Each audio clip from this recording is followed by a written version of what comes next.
Well,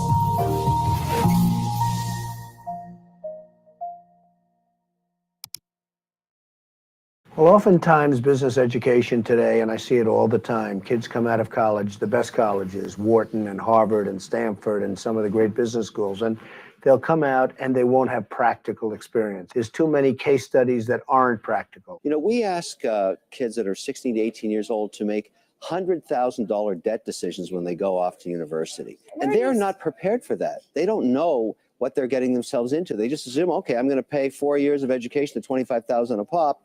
And when I come out the other side, somehow I'll be able to pay it back. Right. That's not how life works anymore. There's no need even to have a college degree at all, or even high school. I mean, if somebody graduated from a great university, that may be an indication that they will be capable of great things, but it's not necessarily the case. You know, if you look at, say, people like Bill Gates or Larry Ellison, Steve Jobs, these guys didn't graduate from college. But if you had a chance to hire them, of course, that would be a good idea. Yeah, I think having the flexibility to explore a lot of different things, which you can do when you're in college, which is one of the amazing things about being in college, is you can work on all these hobbies and code a lot of stuff and try a lot of different things.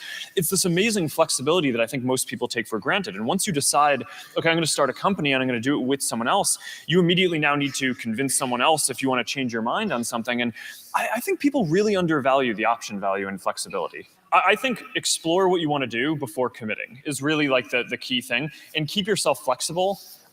And no, I think that's. I agree. Yeah. I mean, it's actually kind of funny. You know, if you think of like what is education, like you're basically downloading data and algorithms into your brain, and it's actually amazingly bad in conventional education because like it shouldn't be like this huge chore. You know, someone's standing up there kind of lecturing at people. And they've done the same lecture 20 years in a row, and they're not very excited about it. And in fact, I think a lot of things people learn, probably there's no point in learning them because they never use them in the future. Because a lot of kids just in school kind of puzzled as to why they're there. The people who are doing the work that we care about are figuring out what to do next, not following the person who told them what to do next. And the problem with most colleges is they are high school, but with more binge drinking. The entire purpose of a good university is to give you a foundation to fail, not a foundation to get an A. And if you graduate from college with straight A's, you have to do some serious soul searching as to why you chose to spend your time doing that. The A students work for the B students. The C students run the businesses, and the D students dedicate the buildings. It's like the newspaper industry, right? More printing presses, more big buildings, right? Makes us look grander. We have brains that we're putting them out there. There's a point of diminishing returns in terms of what it's worth for a college education and how much debt you're willing to saddle yourself with. A lot of people follow. A lot of people are followers. Generally, if not, we'd have problems. We have too many entrepreneurs. We have too many successful people. Like, look how many people go through business classes. If everything you needed was in that actual business class, in that book, it'd be too many successful business people. Right. How many people graduate? Matter of fact, the professor wouldn't have the time to sit there and teach you. That knows this book damn near verbatim, page by page. He knows it, right? Because he'd be an entrepreneur. Yeah, he's too busy. I'm doing way too much right now because I got the palm trees and we selling so much of the stuff that I'm doing that I ain't quite got time to teach no motherfucking class right now because I'm winning. And so when you walk into a boardroom with a bunch of guys in suits who all went to college, you're fine. Yeah, I mean, because they read a bunch of words. I've lived a bunch of life. Well, that's true. Their law degree doesn't intimidate you, in other words. It kind of evens us out, whether they know it or not. Where do you think you get that self-esteem from? Seriously. I mean, most guys... My mom, first and foremost, but then just living life, like, you know, being in real situations and happen to be a person of high integrity and honesty and, you know... You never embarrassed yourself? No, of course not. You never walked in and said, "Oh, everybody thinks I'm ignorant here. I'm stupid." I don't feel ignorant. Right. You know, I don't. Right. I felt like I came up in a situation, or a time, you know, where I wasn't afforded certain opportunities, and if afforded opportunities, I could be Oprah. I could be Bill Gates. I could be Warren Buffett. In my experience in business, There is very little difference, if any, between a very high-priced business education and what's available for a lot less money. I went to the University of Nebraska at Lincoln my last year in college. I went to Wharton for a couple of years before that. I learned just as much at the University of Nebraska as I did at Wharton. You need to be prodded in the right direction, but an awful lot of it is self-taught. It isn't necessary to pay $30,000 or $35,000 a year to go to some big name school to get the education at all. I mean, if you're going to learn accounting, which is probably the most important course you'd take in business, if you're going to learn accounting, you can learn accounting absolutely as well, in my view, going to UNO as going to Harvard. I mean, I see. I'd bet on that, and so I wouldn't run up huge bills. Many successful individuals have expressed skepticism about the utility of a college degree in today's world, and this sentiment has gained traction for several reasons. Firstly, the rising cost of higher education has left many graduates burdened with substantial student debt, often outweighing the immediate benefits of their degrees. Secondly, the fast-paced nature of the modern industries, especially in technology and entrepreneurship, often means that skills and knowledge gained during a degree program can quickly become outdated. Moreover, the rise of alternative education paths, such as online courses, boot camps, and apprenticeships, offer more direct, practical, and cost-effective ways to acquire specific job-related skills and experience.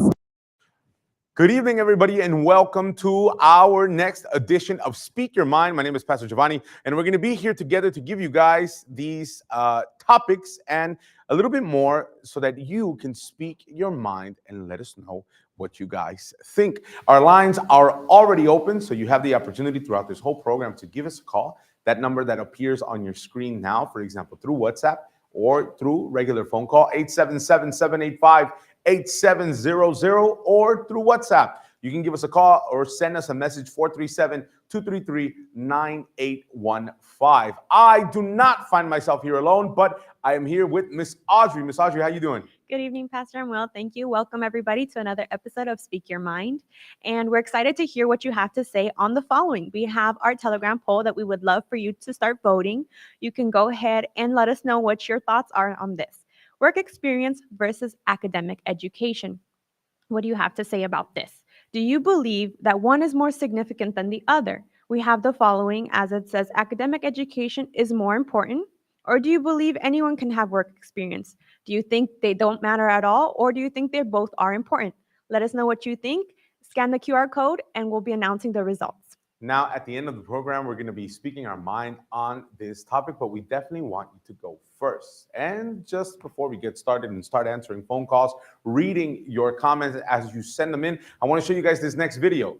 When we show it, when we come back, we'll already be answering some phone calls. We'll be right back. According to WTOP News, college degrees are losing more career clout. Many companies are increasingly dropping four-year degree requirements, putting more emphasis on experience. This change is not just for entry-level jobs, as 1/3 of the companies that have dropped degree requirements did so for senior-level roles. This data was collected through a survey of HR managers by Intelligent.com that found 53% of hiring managers said their company removed the bachelor's degree requirement for some roles in the past year. Stacey Haller, a career coach who worked with Intelligent.com, said, for so many jobs, it's an arbitrary requirement, and it does eliminate people who needlessly could be great employees. She added, there is also a big chunk here about creating more equity and diversity. If you cannot afford to go to your college to get a four-year degree, if it's financial reason or maybe a time reason, then you are already eliminated from all of those jobs. Companies are increasingly focusing on experience, with 76% of hiring managers in the survey saying they favor real-world skills over education. WTOP writes that the majority of these companies are also testing candidates in the interview process, with 64% saying they have applicants complete a test assignment. The professionals stated as more likely to value experience over education are in retail, construction, healthcare, and social skills. You'll love to see it. Yeah, this is an interesting one for a couple of reasons. One, I think that when you look at statistics, they show that, for example, Black people who have college degrees have less are worse off financially than high school graduates who are white. And one of the reasons is exactly because of student debt. Black people disproportionately are taking out student debt to go to college because they have less family wealth, and because it's really been impressed upon us as a community that all of the problems that you have are because you didn't get enough education. So we obsessively go and get a ton of master's degrees, et cetera, to try to compete in the job market. And we live with that debt for a long time. So on one hand, you can see the playing field might get evened out here. On the other hand, you know, we saw this with the conversation about whether or not getting rid of the SATs is a good idea.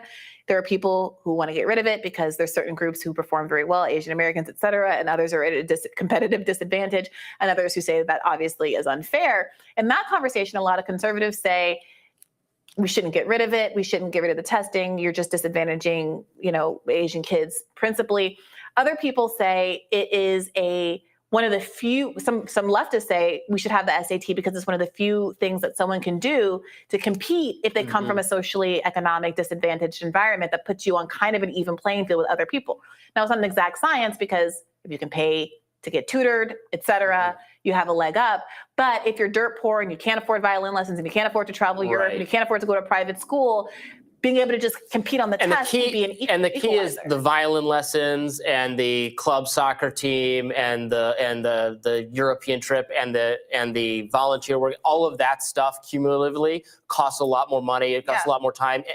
More greatly advantages wealthier people than just hiring the tutor for the test. So the question in this scenario is, and we'll have to see how this plays out, does taking college out of it basically get you in a situation where those not intangibles count more in a way that disadvantages people who are not perceived to be just abstractly likable by the employer? So are you going to get more bias sneaking in that way? Are people more likely to get work experience if they could have done internships and been unpaid for long periods of time, which again advantages people who are more affluent? Are you going to get these tests that are being administered during an exam? What's the deal there? Are they actually targeted to figuring out if someone is well suited for the job, or is there more bias that can sneak in there? So a lot of this stuff can cut both ways. Yeah. I've wanted to pop this college bubble for a long time because it's so much, it's years of your life, it's a lot of money, it puts people in debt. And then how closely does what you're actually learning match the skills you need? You know, they talk college, the institutions themselves talk a big game about how, you're not being told what to think. You're being taught analytical skills about how to think and solve problems, et cetera. I don't know. Those claims don't necessarily hold up necessarily all the time. There's been a lot of research on like how much do you actually even remember from your college instruction. Remember the book Academically Adrift? It was like people forget, like you can recall like 10% of the things you've actually learned over so many years after college. So if it's just delaying entry to the job market without actually giving, maybe it's giving you some good skills, but then is it $100,000 worth of debt for years? Do you wish you hadn't gone to college? Do I wish I hadn't gone to college? No. But I certainly wouldn't have gone into debt to do it. I don't have any debt. I didn't take out loans to do it. I went to a state school that was affordable for my family, University of Michigan. Certainly, was all of it useful to me? No, there were vast parts of it that were not useful. In fact, I don't think a lot of my classes improved my writing skills. I was an English literature major. I think my basket weaving. What? Basket weaving. What did you expect to do with that, Robbie? Well, I'm lucky to be in a career of ideas. The most useful part of college for me was I worked for the student newspaper. There was no journalism. I don't think there was a journalism major, and you shouldn't major in it if it is available. But it was more like an apprenticeship or an internship where you learn skills from other people working at the student paper. I think my creative writing classes were very beneficial to me. I think most of my classes could be. You're a writer. Your other job is as a journalist at Reason, and it sounds like you're. I think I used You're telling me you didn't learn a lot in college. You set that up front, but you're explaining to me the other words that are coming out of your mouth. I didn't say it was me.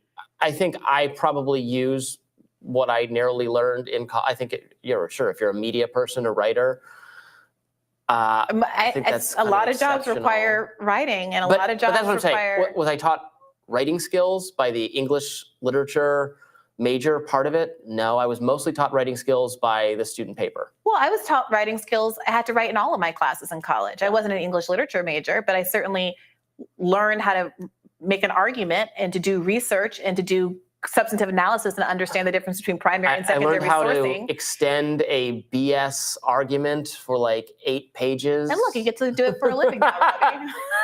8 minutes is a lot shorter than 8 the pages.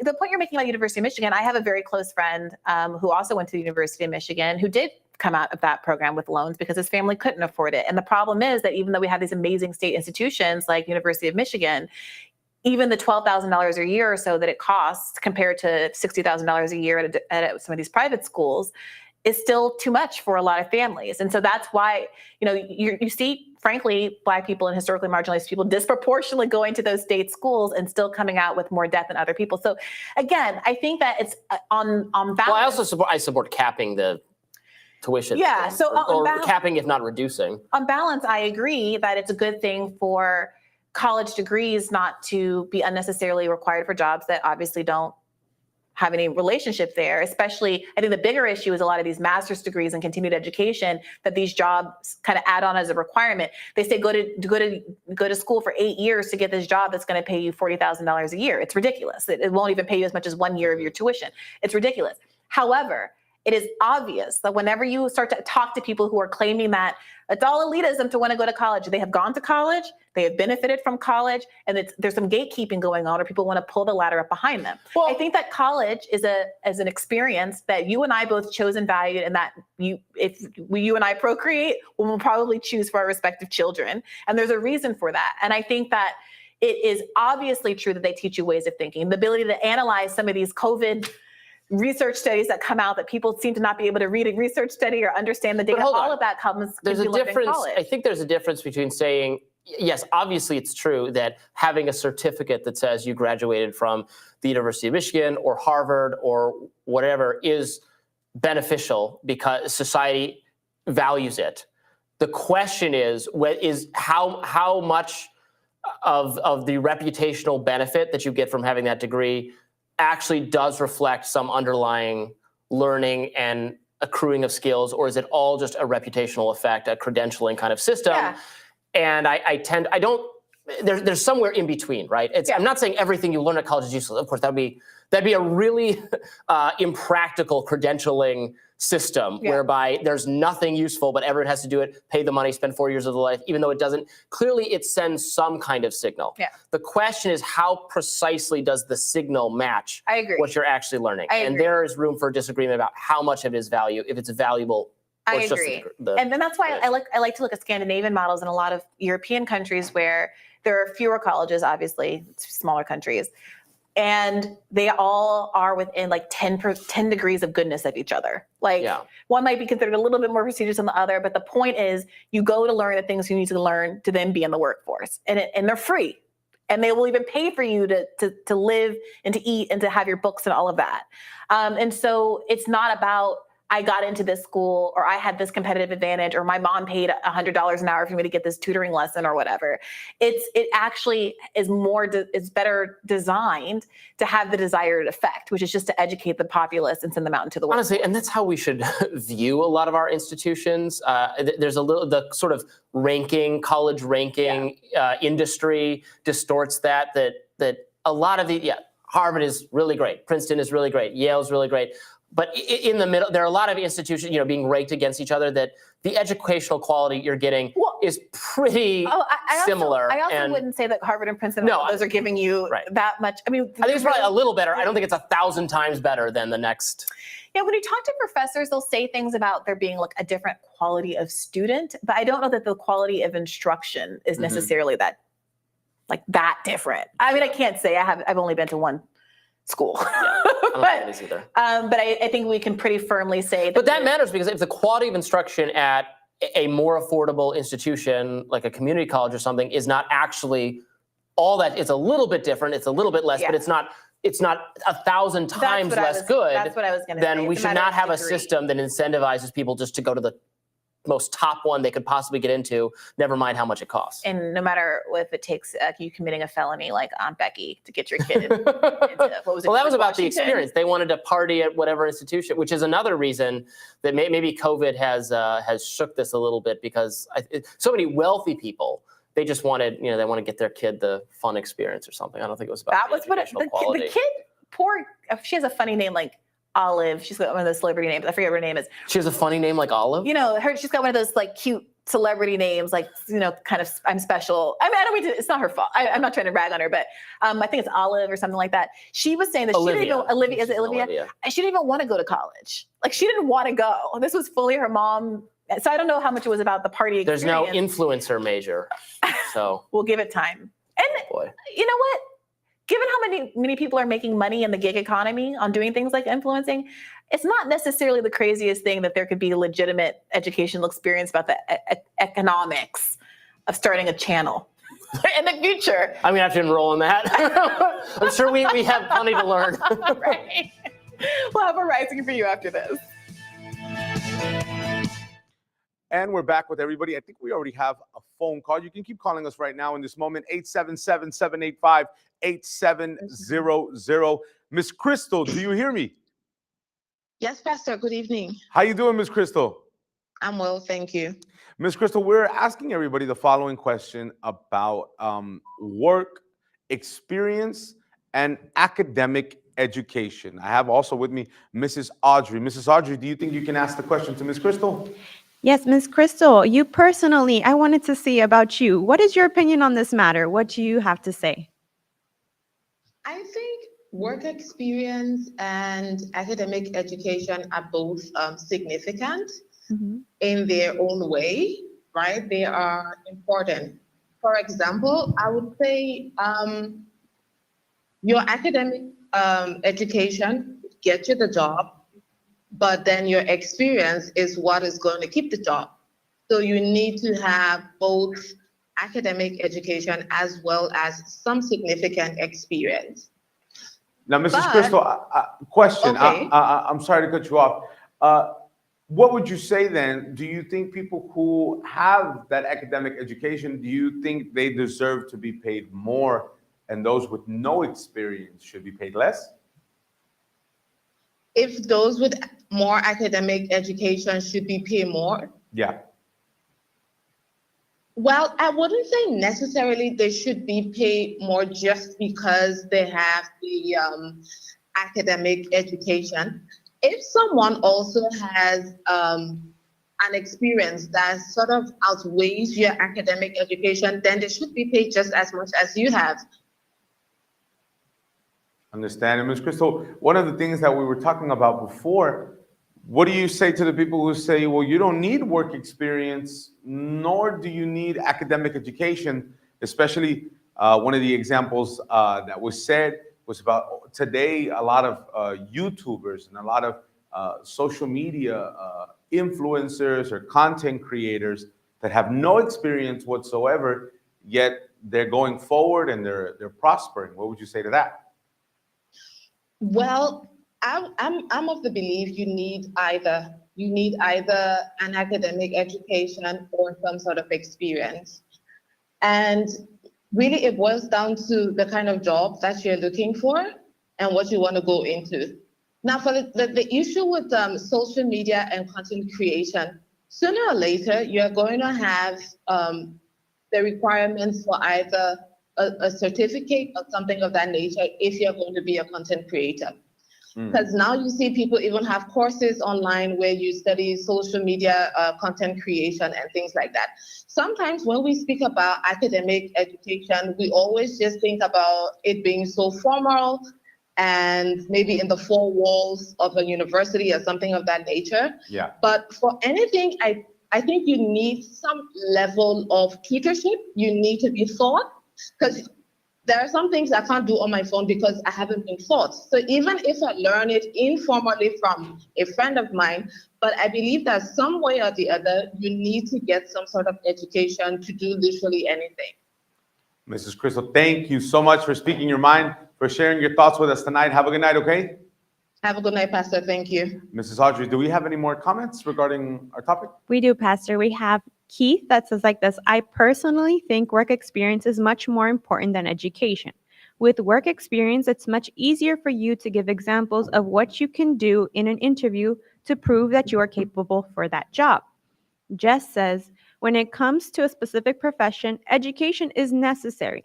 However, you will still need work experience to perfect your skills, so I believe both are important. And you can also let us know your thoughts. You can join our Telegram poll. You can scan the QR code as it appears on your screen and go ahead and vote the following. What do you think is more important? Mrs. Audrey, I forgot to ask about you. What do you think? Do you think one is more important to the other? What's your opinion on this? I think it would be both. Both are of value, but I think there's also things that you won't learn in, in schooling, through books, reading, just obtaining just knowledge. I think you also need the hands-on approach. So that teaches a lot of like character building skills, like it teaches you values. It teaches you a lot of things when you have to work hard for it in the sense of like work experience. If you have to start from the bottom, from the basics, I think it gives you much more of value as well, as opposed to just learning something from the books, Perfect. So- I think we also have another phone call. Let's see if we can connect. Hello? Hello? Hi, how you doing? Can you hear me? Yes, I can hear you. How are you doing tonight, Mrs. Ashley? I'm doing well. How about you? Good. Look, we're asking everybody the following question about academic education versus work experience. Do you think one matters more than the other? I think that they're both important. In my opinion, just like the lady was saying earlier, that they don't teach us, like for example, in high school or middle school, they don't teach us about the real life. Like, for example, I'm a career specialist. So in college or high school, they don't teach anybody how to build credit, how to go about life. And if you wanted to purchase a house or a car, or how to get, financial literacy, they don't teach that. So I feel like both of them are important, but also it comes hand in hand with the education part and the work experience. You build that outside. The education part, they're just educating you on what to do. But on the outside, in the real world, you learn that. You learn the basics. You learn all of that. And to get like a higher paying job, it requires for you to have the experience rather than the degrees and stuff like that you have. Now, Mrs. Ashley, what would you say then, for example, to that little boy, Mrs. Audrey, what's his YouTube? The little boy who reviews toys on YouTube? I don't know that one. No, Ryan? sir. I think you're talking about Ryan. Yes.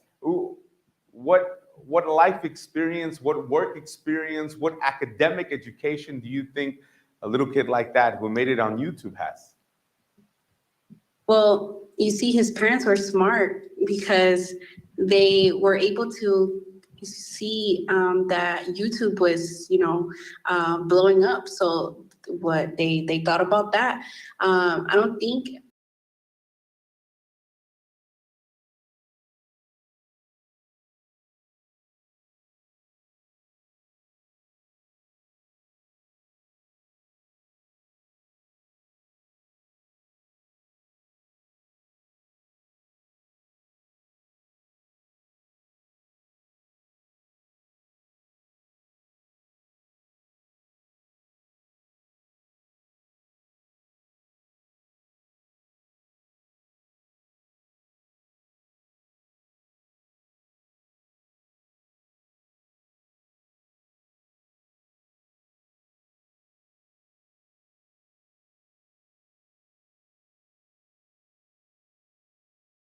That experience for you? Did they influence you in that, or was that your own decision to make? they did say to go to college, to be someone in life, but I mean, I didn't personally. I did go to college, but I was going based like for just to please them. But I didn't finish. I didn't finish criminal justice because I found out how much they were making. So the role that I have now makes the same, or if not more, than what I was gonna receive as a criminal justice major. So I make more than what a criminal justice major was gonna make, or I was gonna make. But my sister, she does have a degree in financial the finance world.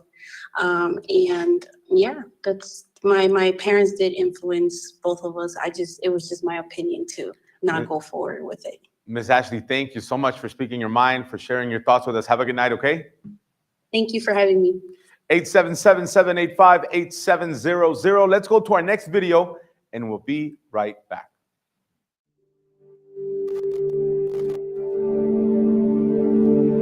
What is school for? Feel free to call me slow, but I spent 16 years going to school, and I still don't know. When I finished, I didn't know how to do my own taxes, purchase a home, or apply for a loan. I didn't know a thing about investments, building credit, or getting a job. I graduated at the top of my class, and what did I have? This fancy diploma to sit at home with my mom. But luckily, they did teach me some important skills like factoring trinomials and how mitochondria is the powerhouse of the cell. I'm so happy I remember the Pythagorean theorem because it helped me a lot. Okay, I'm lying. Let me stop. Because all the stuff they taught me, truthfully, I forgot. Mom, remember when you would ask me, what did you learn in school today? And I would say, nothing much. I wasn't being modest. The truth about it, Mom, is I had already forgotten. And it's not just me. Millions of students sing the same song. How many of you guys avoid eye contact with the teacher to try not to get caught upon? Afraid to raise your hand for fear of being wrong, which proves that school isn't an environment for learning or building up the intellect. It's just a game you play for grades and how many A's you can collect. But I guess what do you expect when the most commonly asked question in class is this gonna be on the test? Is this gonna be on the test? See, if school put learning instead of testing and memorizing as the top standard, then the letter F would not stand for failure. It would stand for find another answer. And if school was really interested in our personal and academic success, students would wake up later, have more freedom and homework, a lot less. And that's not my opinion. This conclusion has been scientifically tested and proven. And any teacher that doesn't believe me, feel free to check my works cited page to inspect. Oh, and I did it in MLA format because I know that's all you will accept. See, students would get more benefit from an extra hour of sleep than putting them through the torture of an extra essay, reading 150 pages, doing problems 1 through 60 on the worksheet, and having 3 projects due by the end of the week. Not only is it pointless pain, but it's also dim-witted, because we get so much work, but they don't teach the time management skills to deal with it. See, in school, we are controlled by bells. We have to learn in rooms with the feng shui of a prison cell. We have to ask permission to relieve bodily functions, but not before the teacher asks a million questions like, why didn't you go before class? I'm sorry, my bladder is kind of on its own schedule and it's not always timely. See, teachers always say, use your time wisely, but that never made sense to me. Because these 6 cruel hours of our lives we call school might literally be the worst use of time management ever in history. Think about it, the traditional teaching method is foolish. No, it's useless, multiplied by the square root of stupid. What they do is they cram information in your head, force feeding you, and then you throw it up on the test. That's not education, that's bulimia. And the more bulimic you are, the better you will do on their assessment. So it's no wonder why so many students graduate mentally and emotionally anorexic. See, school teaches you how to memorize dots. True education should teach you how to connect them. True education teaches you how to catch a fish. School teaches you, yeah, you caught the fish, but you didn't show your work, so it doesn't count. Throw it back. I'm just asking, what is school for? It's not education, that's just not true. If you still think that, you might be sniffing glue. See, the word education comes from the Latin root educe, meaning bring out, i.e. bring the gifts out of a person and make them viable. But school doesn't bring out much, it just stuffs more facts inside of you. Now some of that stuff is justifiable. We need reading, writing, and some arithmetic, that's fair. But are you telling me metamorphic and igneous rocks are more important than self-care? If suicide is the third leading cause of death of ages 10 to 24, and Harvard studies suggest the biggest predictor for success is self-control and emotional health, then why the heck aren't we taught how to handle stress, bullies, or rejection? How about anxiety or depression? You know, skills we need for our entire lives. Bro, I don't even know how to cook. I'm honestly surprised I'm still alive. But hey, at least I can name all the battles that happened in the Civil War. Seriously, what is school for? Some say you need it to be successful, and that's something we do not doubt. But do you own a MacBook or iPhone? Did you know they both were created by a dropout? Are you watching this video on Facebook or YouTube? Doesn't matter which you choose, they both were created by dropouts. Ever use Snapchat, WhatsApp, shopped at Whole Foods? Well, thank a dropout. Does your home furniture come from IKEA? Okay, don't get the wrong idea. He was not a dropout. Don't be a fool. I mean, how could he drop out? Ingvar Kamprad, founder of IKEA, never even went to school. I know what you're thinking. He's just picking and choosing. There's millions who didn't go to school that aren't successful. Who is he fooling? And you're right. But open your history books and start perusing. You'll find the very people we idolize in school never really had formal and/or secondary schooling. I'm talking George Washington, Abe Lincoln. America's best presidents had zero school between them. Ben Franklin, Thomas Edison, shall I proceed? Ernest Hemingway, Mark Twain, Teddy Roosevelt, Margaret Mead. Now please, I'm not saying drop out, because some schools are great and many teachers are rare treasures. I'm saying that there's a difference between people who are smart and people who score better. I'm saying that your future is something that no test will ever measure. Even if that test begins in 3 letters like SAT, ACT, it's BS if they say those determine your LIFE. No, your destiny is in your hands. You must shape it to be great. So don't expect school to open doors, because it's more likely to slam them in your face. Sometimes I wonder about all the dreams lost in school and how much potential goes to waste. If it wasn't for music and YouTube, then I would have been just another lost case.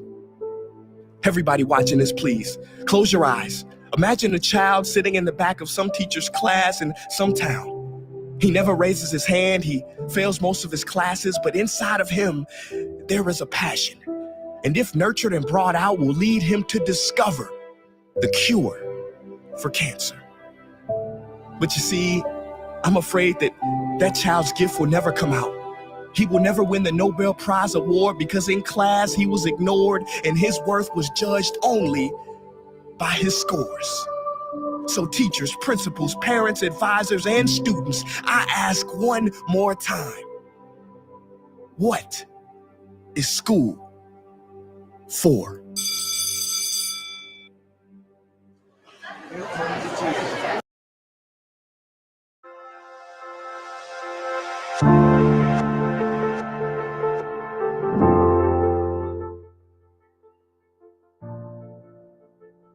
So what do you think is more important, having a work experience or a degree? I think having some education as a baseline is a good starting point, but definitely building up experience is probably the best determination of how you'll do in the future. So education isn't everything, experience goes a long way. I'm basically from Ukraine, and I arrived here just to Canada like 2 months ago. And basically, I'm an entrepreneur. Before I had my own online course, so I just had my own experience, and that's why I start to make money with that. So basically, for me, it works without degree, but I still think it's very important for many people to get this degree. And if you have any chance to get it, people supposed to do it for sure. Having a degree and also work experience, because if you have a degree and you don't have an experience, how would you get into the workforce? So you must have some sort of training or something, a work experience to get into the fields, right? So in my case, I would say that work experience is more important than a degree. I come from a family that even my parents and my grandparents, they didn't have a degree, but they were successful in their lives. So yeah, I would say that work experience is more important more than a degree. Do you think a person with a degree should have an advantage over people that have the experience in the field? I guess so, but it also depends on the field. Because, like, if we speak about medical field, it's like very important to have any experience. Sorry, but like if we speak about like restaurants or something like that, step by step, people have. Could start without any experience, and then step by step to get it. Ooh. That largely depends on the field. Like in the sciences, that's debatable, and then, but in business, some people are just have a better mind for it than others, even if they have the education or not. No, I disagree. Do you think it's fair to ask for a degree from jobs that are based on experience? No, I mean it's good to ask in order to have like to see if the people that is looking for the job is they have like kind of a knowledge, but that shouldn't be like a requisite.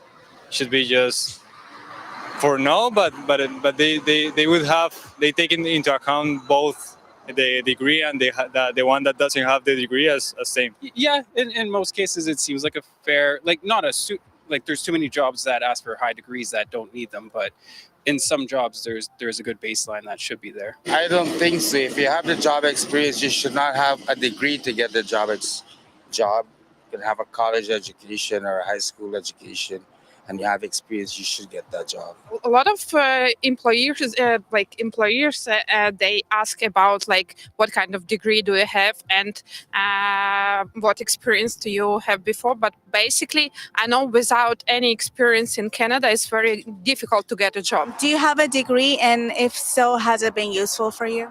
I do. It has been useful. It's helped me like approach different scenarios where I could use the skills I had in that degree, but I wouldn't say it's been a life changer overall. I do have a college education twice, George Brown and Access Business College, and it's been useful to me, yeah.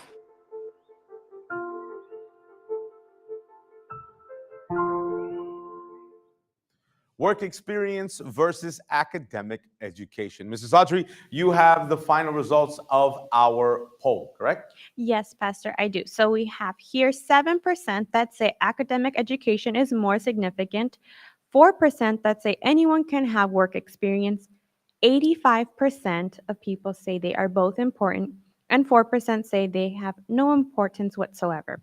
So there we have it, the final results. And maybe you're somebody who says, you know what, I've been doing my best to go forward academically, or you've been somebody who knocks on doors for opportunity, yet you aren't able to have any doors open for you. Well, in the Bible, it shows us about a man who would wait ever so often around this fountain for the waters to be moved. And because he was sick for about 38 years, he would do his best to get close to the waters to be healed. Only thing that he wasn't able to, he wouldn't reach. A lot of the times we try to do things on our own. We try to go forward in life. We try to prosper. We try to be financially stable. We try to start a family. We try to do a whole bunch of things by ourselves. And because us as human beings are limited, that's where we need to turn to the power of Jesus. To conclude the story, the Bible says that Jesus came and spoke to him. What do you want me to do for you? And you see, he was so focused on him going to the water, he said, I don't have nobody to help me. But Jesus, he healed him. You can do so much on your own. You're a strong person. You've studied. You're academically well-equipped. But if the power of Jesus is not present in your life, then you're always going to be limited. So maybe you say, Pastor, right now I don't go forward. What's going on? What you need is the power of Jesus. Just like this person, who we're going to show you right now. You're going to pay attention to the testimony. When we come back, you know what we're going to do? We're going to pray.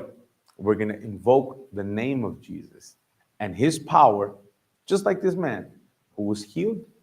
You're going to be healed. You're going to be touched. The power of Jesus is going to enter in your life. And the same exact way the Bible says that after 38 years, this man was healed. You who watch us right now, your life is going to change. Your life is going to start to go forward. What's been blocked for so long, what's been closed for so long, God is going to be able to open. Pay attention to this testimony. We'll be right back. Supernatural faith, obedience, I was able to drink the blessed water, made their miracle possible. Hi, my name is Marlon. And a year ago, I was noticing a serious problem. I was losing weight, and I started seeing blood when I went to the bathroom. And the situation was just getting worse. At that point in time, I worked for myself, so I really didn't have the insurance that I needed. So I kind of procrastinated in going to the doctor to follow up to see what was happening. Until there was one Sunday, I had to go to the emergency room because the pains that I was feeling inside of my stomach was so strong that I couldn't do anything. I could only just lie in bed or run from the bed to the bathroom or from the bathroom to the bed. That was just it. Until when I went to the emergency room and they said that I had a problem, that my immune system was fighting against my stomach. Pretty much my body was fighting against my body. And because it was fighting against my body, it started to deteriorate the stomach wall and I began to bleed. And this bleeding was just not something light. It was really, really, really heavy. The pains were so severe that I started to see in one of my eyes, I couldn't see in this eye anymore. My right eye, I couldn't see anything else. Everything was blocking out. Blood was flowing more. I had to be admitted to the hospital. So I was admitted. The medications that they wanted to give to me to try to stop my, to stop my immune system from actually working would also cause problems with my brain. And they started me on the treatment, and I was seeing things, I was hearing things. The bed was moving. It was like one of the most horrific experiences that I've had. So the first day the doctor gave me the medication, it wasn't helping. The second day, he doubled the strength of the medication, which would actually give me more problems mentally speaking, and it still wasn't working. I had to see an eye specialist because they said that they didn't understand why my vision was deteriorating. But the problem is that I was having so much blood loss that the blood loss was becoming clots in my body. So these little blood clots were leaving the stomach and they were traveling inside of my body, into my heart, into my lungs, into my eyes. It was moving around in my body. And you know that if a person has a blood clot, if this blood clot goes into your aorta, into your heart, it can stop your heart from actually functioning and you can die. So they had me monitored for a long time, and I did a lot of tests. I did CAT scans, blood flow tests, eye tests. I was coming to the church in those moments, and I was using my faith, of course. I was sowing my seed. I was using my faith. I was using the blessed water. Every Sunday we have a purpose, which is drinking the spiritual treatment. And I believe that God has power to heal. So there was a Sunday that the pastor, he said, all those who have an incurable disease, a problem that you have to take medications for the rest of your life. And the doctor says that this condition cannot change. He says, come to the altar, place your spiritual treatment on the altar, because the God of the impossible is going to do something impossible for you. And I truly believed. And I went to the altar. I placed my spiritual treatment there. And I said, God, was it a man that called me to challenge, or it was you? Because if really and truly you can heal me, if you don't heal me now, I'll take medications for the rest of my life, because I'm not going to go back to that same situation of being sick. I'm not going to go back to that same situation of bleeding or almost dying. I'm not going to go back to it. And I I used this challenge to really ignite my faith. And the moment that I drank of that water in that moment, the spiritual treatment in that moment, the miracle occurred. I immediately felt sick. My stomach just felt weird. And it's not a way that I felt before. It was totally, completely different. And I went to the restroom, and instead of using the restroom, I threw up. I felt better. The pains subsided. The next day, I was looking for the pains. There was no more pains. And since that day, I never had a problem with this bleeding. I never had a problem with this stomach problem, or with my body fighting against my body. So it was something that I really had to use my revolt, the blessed water spiritual treatment, but believing that something had to happen when we use our faith. And the answer came in that moment.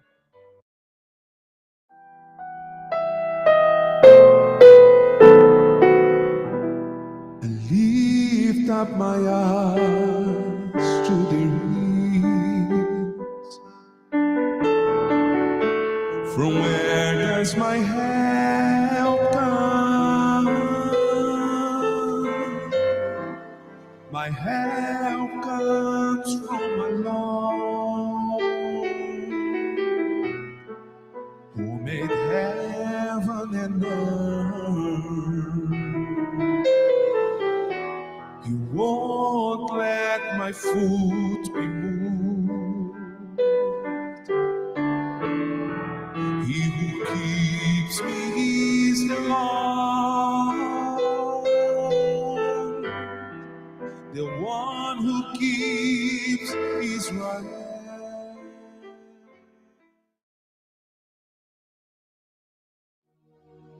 Prepare a glass of water or get closer to your television screen.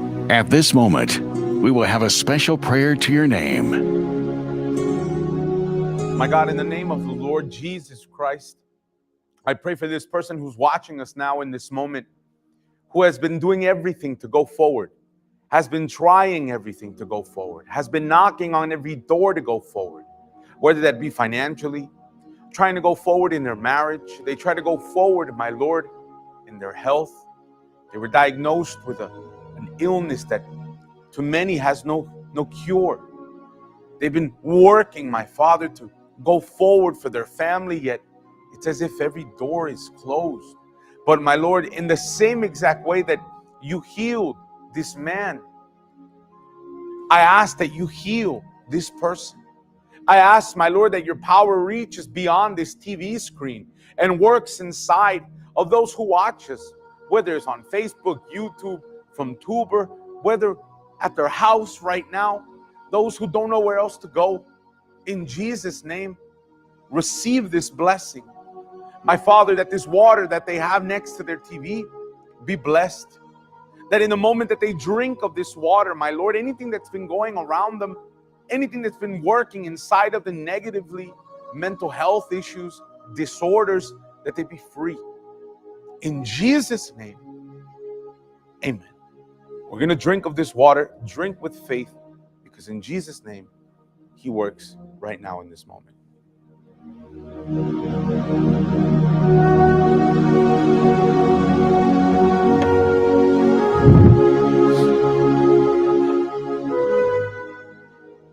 (2420) Dufferin Street here in Toronto. We are located on the corner of Bowie Avenue and Dufferin Street, about a block and a half. We're on Eglinton, as you guys see right there on the screen. You can take the 29 bus or the 929 bus, and you can end up right in front of our building. Our headquarters right here in Toronto. You have the opportunity to join us this Sunday at 10 o'clock in the morning to see the power of God work inside of your life. Understand one thing.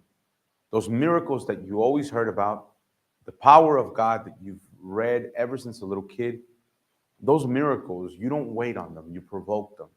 You do something to get that in your life. And what I'm letting you know, leave your house and this Sunday, be here with us. You won't regret it. 2420 Dufferin Street this Sunday at 10 o'clock in the morning in our gathering of faith and miracles. We'll be waiting for you. God bless all of you. Have a good night.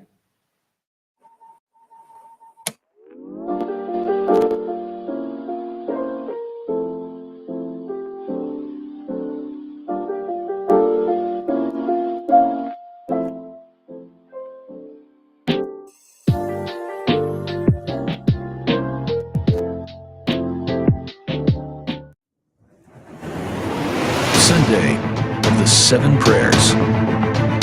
In the gathering of faith and miracles, bringing restoration to health, prayer for your deliverance, to your love life, to your family, your financial life, for inner peace, and a real and true encounter with God. There are 7 prayers that will impact your life